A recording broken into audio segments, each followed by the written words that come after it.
Whichever way you judge me has absolutely no impact on me because I'm completely stoned. So I have not given this privilege to anybody that somebody can make me happy, somebody can make me unhappy.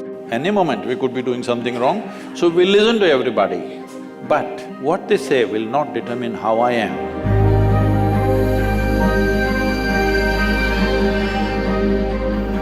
So Sadhguru, sometime back I happened to be in a situation where a friend of mine was drunk.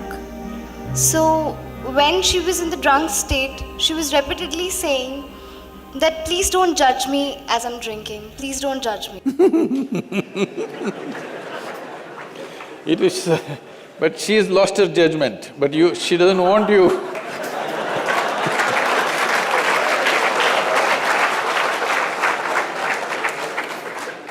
So my question is, whether it is alcohol or not, in life, why are we so apprehensive about being judged by others? And how can we not let this come on our way of being happy?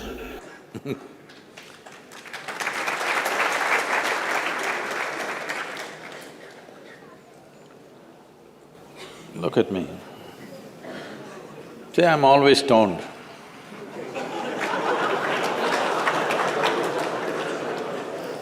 Never touched a substance, but always stoned. You can judge me whichever way you want.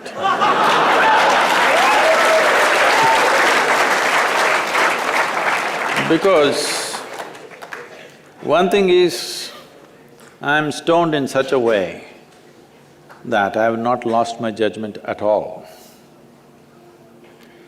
And at the same time, whichever way you judge me has absolutely no impact on me because I'm completely stoned.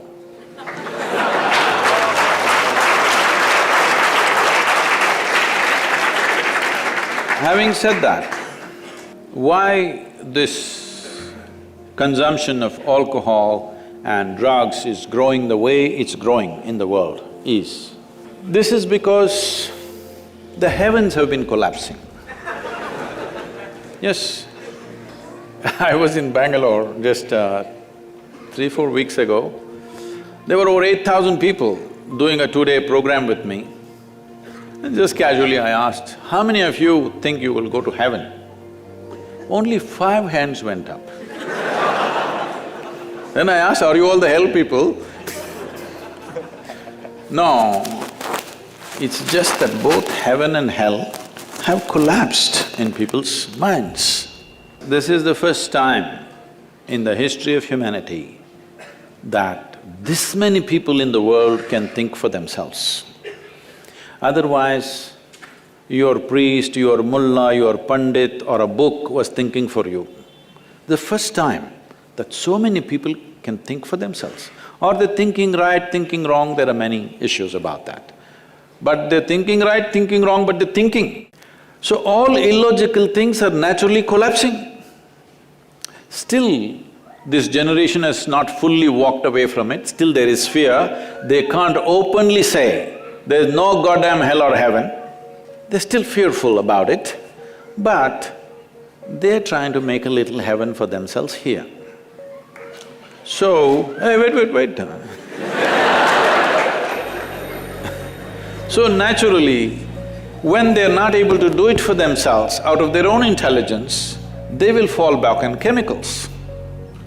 Today, just to take very affluent societies, because every society is aspiring to be like that, let's say you take United States, which is the most affluent nation on the planet right now.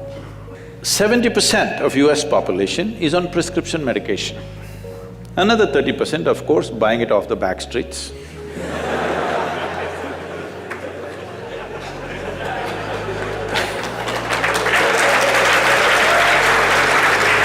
Most affluent nation, obviously affluence is not working. To be healthful, you need chemicals.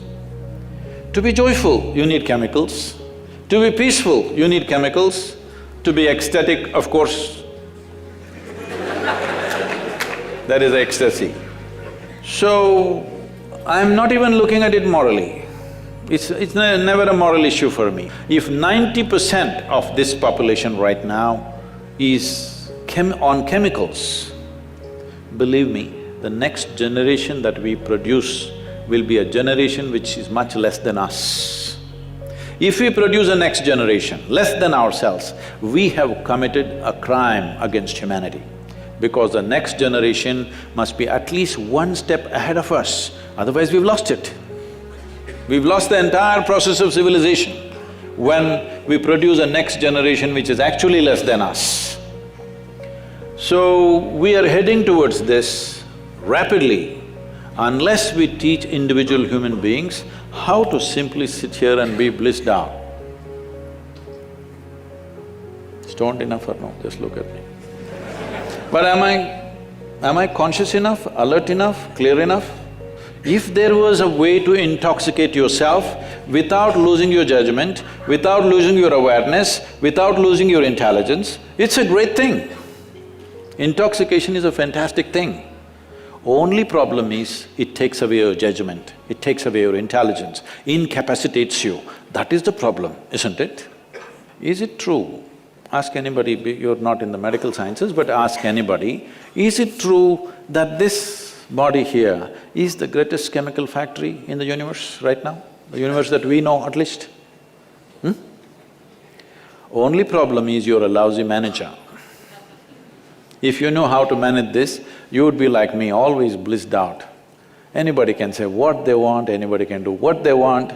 This is like this only. Because I have not given this privilege to anybody, that somebody can make me happy, somebody can make me unhappy, somebody can make me miserable. Right now, you are a consequence of other people's opinions. Where do you plan to go like this? Anybody can ruin you. You went outside, somebody told you, Shreya, you are the most wonderful human being we have seen. Then you were floating on that cloud, what number? What number? 9. Oh, in South we do 11. You were floating on cloud whatever number, and you came home, people at home told you who you really are. And the cloud will crash. No. It's very important that neither this way or that way, we listen to everybody, because we could be doing something wrong. Hello? Any moment we could be doing something wrong, so we listen to everybody. But what they say will not determine how I am. Never, ever. This you must fix, and you must tell your friend when she's not drunk. Because otherwise she won't understand.